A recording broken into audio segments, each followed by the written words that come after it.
feels like a part of a trade because these guys have been out for so much of the season that it feels like we're acquiring 2 new players. So, and that's an impactful thing to this club and what they mean to this club. That is Astros general manager Dana Brown on Tuesday, essentially saying that getting Jose Altuve back, getting Yordan Alvarez back is just like a trade. I thought to myself, since yesterday was yet another Thursday where the Houston Astros did not have a baseball game, that we could talk about what to expect by Tuesday's trade deadline, 5 o'clock Central Time, with a new general manager running the show for the Houston Astros. If you've been listening to me long enough, and I know a lot of you generally are like, Paul, please stop talking baseball. No, I refuse to. I need to pander. But I have said that the way that the Astros should handle the trade deadline is probably stand pat. Because this is one of those years where you have the pieces to make this work. There's just a lot of players that are underperforming. And you're hoping that they're going to do better. That's Jose Abreu. That's Jeremy Pena. That's Alex Bregman. There's a couple of players in the lineup.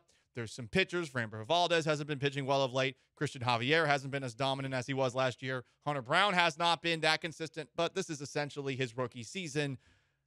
The bullpen has had its issues as well, but they are capable of more than what you have seen from them to open up the season. So I can say that, but I'm very curious as to if Dana Brown can say that. He's in his first year on the job, and I really wonder if maybe there is pressure on him to make something happen over the course of this weekend, and if maybe he's got to stay in and make some phone calls all weekend long because of pressure from Jim Crane and Jeff Bagwell. You saw what those two did in the months leading up to the year. You saw the contract that they gave to Rafael Montero, Jesus. You saw the contract that they gave to Jose Abreu, Jesus. You saw the contract that they gave to Michael Brantley. Ugh. Not great moves. Dana Brown on Tuesday at the very same press conference did say that he has autonomy from Jim Crane at this deadline. But I really do wonder about it. Here is the general manager of the Houston Astros. Deadline. Yeah, there's no marching orders. I mean, the only involvement he's had is what I've kept him in the loop on. You know, I mean, he's allowing me to run the team, and he's giving me, the steering wheel and said, hey, this is your job. You get it done. Just keep me posted as to what's going on, and I've kept him posted, and we've had conversations. Even today, we've had some talks. So, but he's pretty much given me the steering wheel and said, hey, this is your gig, so get it done. I have a hard time believing that Jim Crane is just being laissez-faire on this front. Mainly just based off of everything that we heard reported about his relationship with the Astros' previous general manager, James Click. I have a hard time buying into the idea that there's zero pressure from Crane and that he just wants Brown to do his job. And I know that one of the things that Jim Crane liked about Jeff Luhnow is that Luhnow basically told him to bleep off from time to time, actually showed some gusto, some chutzpah, some balls when he was talking with him. But is Dana Brown going to do that?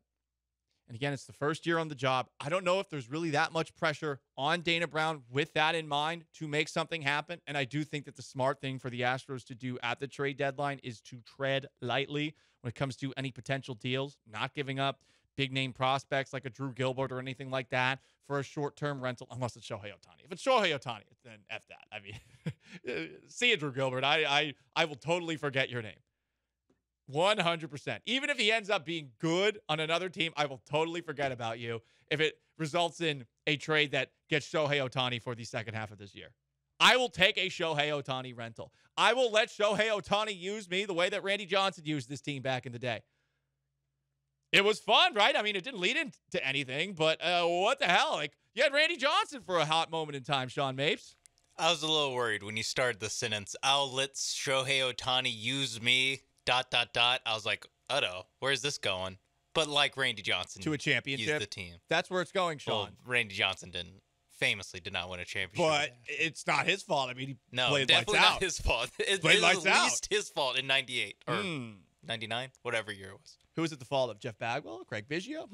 713-780-3776. Did the Astros, 2 Hall of Famers, let the team down back in 1997 and 1998 the same way that Jeff Bagwell let down the team this offseason during free agency?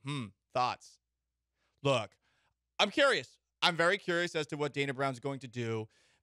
When we've heard him speak, he has generally spoken like a politician. We've compared him to Howard Dean because he was portrayed as being transparent right out of the chute and saying, yeah, we're going to get deals for Jose Altuve and deals for Alex Bregman. Haven't seen those deals happen yet. We heard him say that when things went to arbitration with Kyle Tucker, that there are no hard feelings. Sure. We have heard him say that we will be aggressive, but we're not interested in parting with top prospects in exchange for rental players in the past. But maybe Dana Brown is not feeling the same way on that front, because if you listen to him, he said that since there's more buyers than sellers, he's still optimistic, and they're weighing the idea of potentially trading prospects for rentals. Because there's so many, buyers, and there's few sellers. So, we just don't know right now. But we are active. Are you optimistic about? Yeah, very optimistic.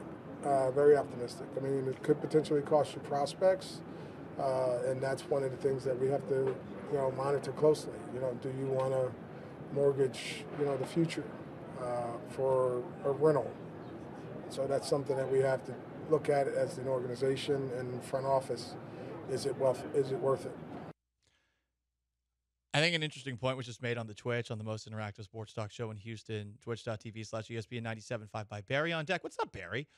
About how sometimes transparency, like revealing what's underneath the kimono, it's not exactly the best thing for your organization. You're right. I mean, you might, when you reveal the kimono, what's underneath, you might be, packing a micro. You know what I'm saying? Or you might just have everything all over the place, right? I feel like the track record for things that Dana Brown has said this year has been rather all over the place. I don't think that means that they're a disorganized mess or anything like that. But, I mean, this is Dana Brown's first trade deadline, and I'm really curious as to what's going to happen. I know there's a couple of names that are being listed right here. E315 is mentioning Paul Goldschmidt. I know that there's some pitchers that have been mentioned. There is a possibility that Justin Verlander is going to get traded since the Mets are starting to strip parts. And I know somebody put out a rumor, and I don't know how much stock we put into it, that maybe there was some sort of agreement made between Verlander, who has a no-trade clause, and the Astros to come back. Again, these are all sorts of things that right now it's just speculation, and I'd rather react to what actually happens. But I'm very curious as to how Dana Brown is going to handle it and how much autonomy he actually has, whether it be from Jim Crane or, hell, be from Dusty Baker, because you hear him say, yeah, Jim Crane's letting me do my job. But then you hear Dana Brown say this about a manager who's really only under contract until the end of the season. Apparently, Dusty Baker has the final say on whatever they do at the trade deadline. I mean, if we have to, we will. We won't do anything without talking to Dusty and knowing how that may impact his flexibility on the roster, the 26-man. But, at the end of the day, it could happen. I don't want to say it can't happen, but it could. But nothing will be done without Dusty's input because Dusty's running his team day to day, and he's been doing a good job doing it. I guess that rules out a Martin Maldonado for Shohei Ohtani straight-up trade. I guess that rules it out because I feel like Dusty Baker would even say no to that. He loves Maldi. It's fine. There's some magic with Maldi. At least when I go to the ballpark, he always hits a home run and pulls off some voodoo magic where a guy who was clearly safe at home plate is out all of a sudden after replay. At least based off of the Rangers' very biased, very whiny broadcast. So I'm curious to see what happens this weekend. I doubt that the Astros will make a move by the start of the weekend, but 713-780-3776 to call in, to text in as well if you have thoughts on what the Astros should be doing at the deadline. I'm just curious to know if Dana Brown's going to be aggressive, if he has the power to be aggressive, whether free of Jim Crane and Jeff Bagwell lurking over his shoulder, or Dusty Baker coming in last second and stopping a trade. Very curious. Weird spot for them to be in. Probably the best way to go about it, as I've said before, is to stand pat. These players can play better. Is it worth giving up a lot to get a guy for a short amount of time? I'm not really feeling it.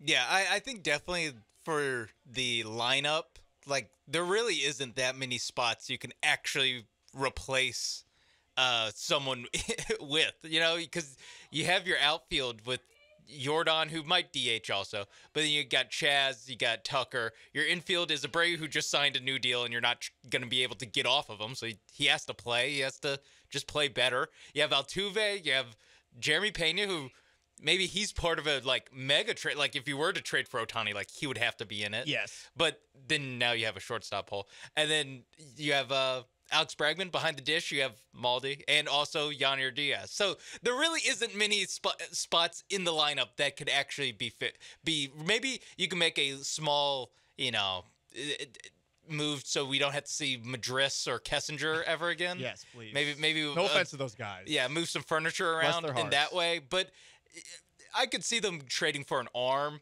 just to, at the very least, add some stability to this rotation if they can get even just a rental. Little bright spot here. Verlander's no trade clause. If Verlander wants to go anywhere, it does stand to reason that this would be a place that he wants to go to. But again, I do not know what the Mets would be willing to take in return for Verlander. It seems like they would want a lot, considering they just gave him this contract. And I know things have been going poorly, but I think to them, they probably believe hey, we need a prospect in exchange for him, because he's under contract for the next 2 years, even if it is an expensive contract. So the MLB.com's Mark Feinsand. Right. He's the guy that said that essentially this is a possibility that the Mets are thinking about trading Verlander. Yes, and the two teams that he named, or the two main suitors that he names, are the Astros. But he says the front runner would likely be the Rangers. Wow. And then he also throws in the Reds, which would be funny. But so Rangers, Astros are most and this does feel like the Mets are like last night they officially put JV on the block. That's what it just seems like. It does. He is Sean Mapes behind the glass. I am Paul Gallant. It's the Paul Gallant Show, ESPN 97.5 and 92.5. There is one really ballsy thing that Dana Brown could do that would impress the hell out of me.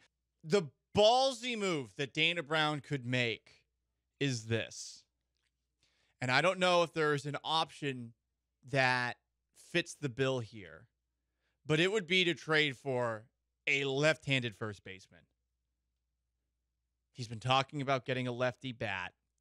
The ballsy move is to get another first baseman, because one of the more frustrating things, particularly from Wednesday's bloodbath of a game, is that the Astros had a couple of rallies going, and Jose Abreu killed all the momentum in them. And I think Dusty Baker, who we did see not that long ago pull Jose Abreu for a couple of games, I don't think Dusty Baker is opposed entirely to the idea of pulling him. He's not like Jeff Bagwell saying, well, look at the back of the stat card. So that's the move. If you guys know a person, let me know, right? Cody Bellinger can play both outfield and first base and is left-handed. Yeah, I don't want that guy. Okay. Here's the problem. There is an element of pettiness that I feel like we all need to keep forever when it comes to the Astros and people that have spoken ill about them. The locker room has changed so much that I don't think it would be the issue that some believe it would. Should Cody Bellinger come here? It's really just Altuve and Bregman at this point in time. But I don't know. I don't want it. The fan in me doesn't want it. Just like the fan in this texter on the text line from the 832. He's saying he's praying to the baseball gods Verlander doesn't waive his no trade clause, as you said in the last segment, Sean, for a trade to the Rangers, because that would be an FU. I think it would be a bit of an FU, and I would get it, because I think there is an element of Verlander saying whoa, really? You're not going to offer me what I'm worth. They clearly played hardball with Verlander, and I get it from Crane's perspective, from Bagwell's perspective. I also get being miffed if you're Verlander. You just had even if you sucked at the playoffs, you just had the best regular season of your career, arguably, last year. If Verlander goes to the Texas Rangers, I feel like he would be one of the most disliked Houston athletes who, like, it was awesome and won a championship for Houston. And everyone, it feels like you mentioned in last year's playoffs was, like, ready to, like, kind of throw dirt on him. And then if he goes and gets traded and waives a no-trade clause, just, like, implies or means that he wants to go there. Yeah. He basically chooses to go to the Rangers. That I feel like the city of Houston would actually be against Justin Verlander in, like, a major way. There is a Mean Girls element to Astros fans when it comes to players who have left, because look, the Garrett Cole hat thing. Sean's laughing his ass off behind the glass. That was just a very funny. I did not. That actually Garrett was Hole. unintentional. The Garrett Cole thing is all based on the hat. It is. It's all based on the hat. Nothing more than that. Because he was awesome with the Astros. He was. I do agree with a lot of people, though. Like, they basically saved his career, and he acted like a jackass the last moment that he was there. Garrett Cole, Carlos Correa, Verlander. Like, there's this weird element where these guys have left, and people are not as appreciative of those three, but George Springer and Charlie Morton, like, carte blanche. And understandable for those two. They were extremely likable, but there is an interesting element of, like, F those guys when they left. It's like they were part of the greatest run that this city probably will ever have in sports. Let's be honest. Like, this is never happening in another sport. Yeah. It's not. Or if it is, like, you're in basketball, if you have this kind of run, you're the Chicago Bulls. Like, you're the 90s Bulls. If you have it in football, you're the Tom Brady Patriots. Basically, you need the greatest player of all time to play for your team, to go on this kind of run. Yeah. Baseball is the only one where, like, you actually don't need the greatest player of all time to play That's for your true, but it helps to have a lot of great players. team. Yeah, you have probably, like, 3 Hall of Famers or players that in your uniform played at a Hall of Fame caliber. Todd the Show says JV would be dead to me if he went to the Rangers. Huh. All right. I feel like that would be consensus. Yeah. And I would understand. Similarity for me growing up, Adam Vinatieri joining the Colts was a what the bleep move. Yeah. And the Patriots were not offering him any money. And, I mean, the guy had won them, like, multiple Super Bowls and kicked the maybe greatest kick in NFL history that kicked through the snow to send the game to overtime. It was like a 40-plus yard field goal, and it was an intense blizzard. And I remember he signed with the Colts, and I was like, F you. So, like, I get it. Like, I get the Mean Girls element. I'm just now, like, as somebody who covers the sport now I can take a look at it from a more objective angle and see, like, yeah, I used to be an irrational crazy person. Now you're just a soulless journo, just, Well, that's with your pen and your pad at the game,